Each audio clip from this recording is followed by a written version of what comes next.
This is not a straight up film review of Ghostbusters. Sorry, I got distracted by a bird. This is where I'm at today. I tend not to do straight up film reviews on my channel.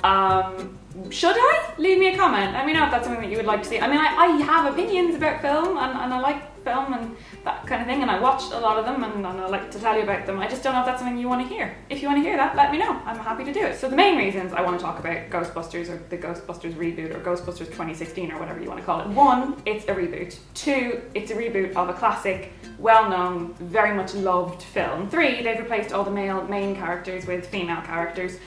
4, it's come under a lot of scrutiny as a result of the other 3 things I just mentioned. And 5, it's not that great. A lot of films will have sequels or indeed prequels, and when that happens, there's a continuity. The characters in the sequel or prequel are usually aware of the events that happened in the other film. So with loads of franchises like Star Wars, Harry Potter, Aliens, Terminator, Jurassic Park, there's been lots of sequels to them and even prequels, and the story continues. It's all kind of one continuous timeline. With a reboot, it's taking a story or characters or plot or some premise and completely remaking it from scratch as though the first never existed. So obviously everyone in the real world knows that it existed, but the characters within the film don't know. An example would be The Jungle Book. So before we had like a 2D animation version of that story, and recently that was made as a live action film. There was a good reason behind that. It was like, hey, we have the technology now to make this again, but with a real kid in it. Now, technology, I think, is not really a good enough reason to reboot something. Just because we could make something look better now, it doesn't mean that the film would necessarily be better, because there's a lot of factors that go into making a film good, not just the technology or the CGI or the special effects. Planet of the Apes is another good example. I think there was one in the, I want to say it was the 70s, correct me if I'm wrong, and it was a great film, a classic. Really good twist at the end. But then they've rebooted the whole franchise again recently. Now they have the technology to make the apes look very real. I mean, if you saw the other ones, you'll know they weren't great. But the technology isn't the only reason they've rebooted it. They are now telling it from the perspective of the apes and telling the origin story of how they came to sort of rule the earth, as opposed to telling it from the humans' perspective. Ghostbusters just didn't need to be rebooted. You have to ask yourself, whenever you're remaking something from scratch, why? Like, what can we bring to it now that's going to make it original in some way or better in some way? And you may say they've replaced all the male characters with women, so that's something new. Yeah, it's new, but I mean, by that logic, you could just remake all of the films by just swapping genders, and I'm not really sure what that brings to it. Ghostbusters, the original, was a classic, and it was the result of just this perfect coming together of director and cast and crew and premise and this particular time, I guess, and zeitgeist. Trying to replicate those factors, I think, was always going to be an uphill battle. I don't understand why it had to be a reboot. You look at something like, say, episode 7, and you see how a story can be picked up all these years later, introduce new characters, pay homage to the original, have guest appearances from the original characters, and how that all works nicely. There's something very odd about watching a film where there's all these nods to the original. It's the same logo, it's the same car, they're wearing the same backpacks, the same uniforms. They're basically going through the exact same journey, and it's a little bit meta, like they're kind of aware of it. They bring in cameos from a lot of the original cast, most of the original cast in fact, but they're not playing the characters they played in the original. I think what they were trying to do was make that cool and quirky and like, hey, we know the original happened, but what it did instead was it kept pulling me out of the film. So every time I was watching it and someone popped up like Bill Murray, I would go, but wait, Bill Murray was a Ghostbuster in the first one. And it was just pulling me out of the film altogether. I genuinely think it should have been a sequel. So imagine, for example, if after the first 2 Ghostbusters movies, the 4 guys went on and did their jobs and continued being Ghostbusters and busted so many ghosts, in fact, that eventually they weren't needed anymore. They rid New York City of all paranormal activity, all ghosts. It was a lovely, safe place when they were done. And this was, you know, years down the line. They'd raised families and they'd done all they needed to do, and the city thanked them and the mayor thanked them, and they led nice, normal lives. Cut to 30 years later, something happens.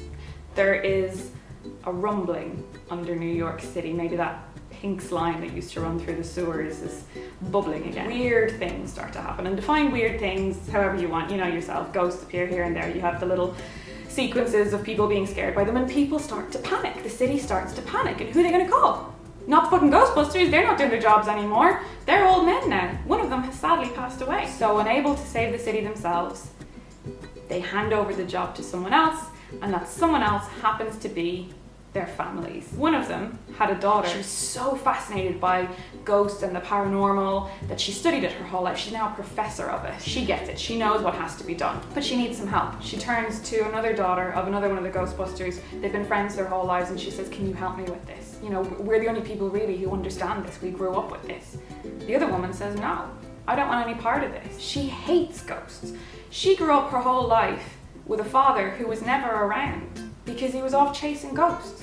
And she really resents that. She hates that fact. She wants nothing to do with it. She has dedicated her life to being something else, to being completely rid of all that stuff. Somehow, and it's very easily done, reluctant woman gets dragged into it because it is her legacy. She is part of this.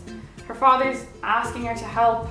The other daughter is asking her to help, and maybe some shit goes down right in front of her eyes that she just can't avoid. Maybe scientist lady has an assistant scientist lady, and you know, she helps obviously. And someone else gets brought on board in the exact same way that she is in the film because, you know, maybe she knows the city, and it's the exact same as it is in this film, except now they're somehow related to the original characters.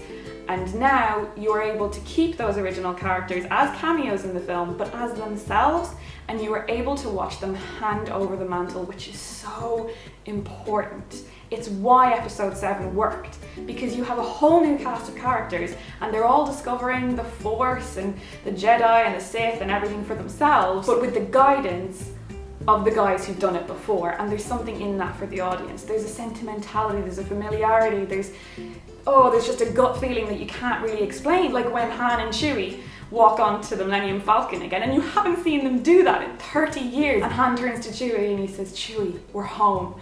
Oh my God, it's not a dry eye in the house. That's what works, that's what gets people, that's why we love the movies. Now imagine these 4 women. They dust down the old sign, they find the car in the storage and they clean it up, and all that nostalgia comes back for the audience. Instead of seeing something that we already love presented to us in a new light and being told, love this again, it's the same stuff. You'd see maybe, I don't know, Bill Murray and Dan Aykroyd there seeing their daughters don the packs for the first time and go off to fight for the city. And maybe the girl who resented her father all this time finally realizes what he was doing.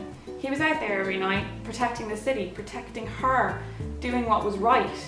And she finally gets that it didn't mean he didn't love her, it didn't mean he didn't want to be around her, it just meant that he was trying to look after her and take care of her and her family. Character arc, you're welcome. That's what was missing from this reboot of Ghostbusters, was character arcs. They were who they were at the beginning, they still were who they were at the end. They didn't really learn anything or change or grow or go on much of a journey. They had an adventure together, but nothing really changed, and that's what was missing for me. And this brings me on to my third point earlier, which is that they replaced the male cast with a female cast, and it makes me so angry for such a different reason than it makes so many whiny bitch men out there angry. I'm angry because these women, with Chris Hemsworth as backup, this cast was the best thing about this film. Their chemistry together, their ability as actresses, their comedy timing, their improv ability, the way they threw themselves into these roles, how they interacted with each other, all of that was magic. They were brilliant. I found myself laughing, like genuinely laughing really hard for a lot of the film. These women are good and they are funny. They're great. But by taking a well-loved film, rebooting it instead of making it a sequel, and then replacing the male cast with a female cast, they were setting these women up for a fall, and that's what pisses me off. This could have been anything. They could have been con artists or bank robbers or fucking pirates. The film could have been about anything with these women at its core, and it would have been good. So the problem is that while it is a good film, it's okay, it's not a great film, and the fact that it's anything less than great is always going to be blamed on the fact that they've changed the men for women. And really the reason the film isn't great is not down to them at all. It's down largely to Paul Feig, the director, who I don't think did a great job with either the writing or directing on this one. Now I will say he wrote the film with another woman, but the writing isn't great. The story is weak. I mean, it's practically non-existent. There are plot holes you could drive a fucking bus through.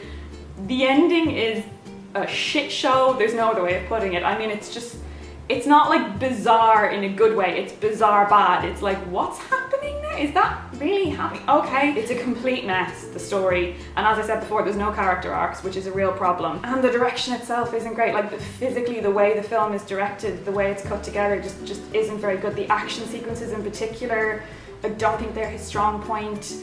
There's one or two moments that are really great in the action, but overall those sequences didn't blow me away. In summary, I think that they've done everything they could to make this a good film. And I think miraculously, despite all the odds, it's a good film. It's decent. Like, I enjoyed a lot of it. I laughed at a lot of it. I don't know that I'd want to see it again, but what I would see again is a sequel if it were written better, because I think that the actresses were great, so I'd watch them do this again for sure if it was like a better plot. And I do think that they've broken through gender norms a little bit, but I just don't know that this was the right way to do it. Paul Feig directed a film before with Kristen Wiig in it, Bridesmaids, not sure if you've seen it. It's a brilliant film. She wrote it. It's very funny, it's got a great plot, it's got a great character arc, and I think a lot of that was because it stood on its own 2 feet and it wasn't trying to be anything else. The fact that this was trying to be something else made it not as good as it could have been. Overall, only 33% of speaking roles were females. Now, in a world where 50% of the population are women, and we certainly know how to talk, that just seems a little bit off to me.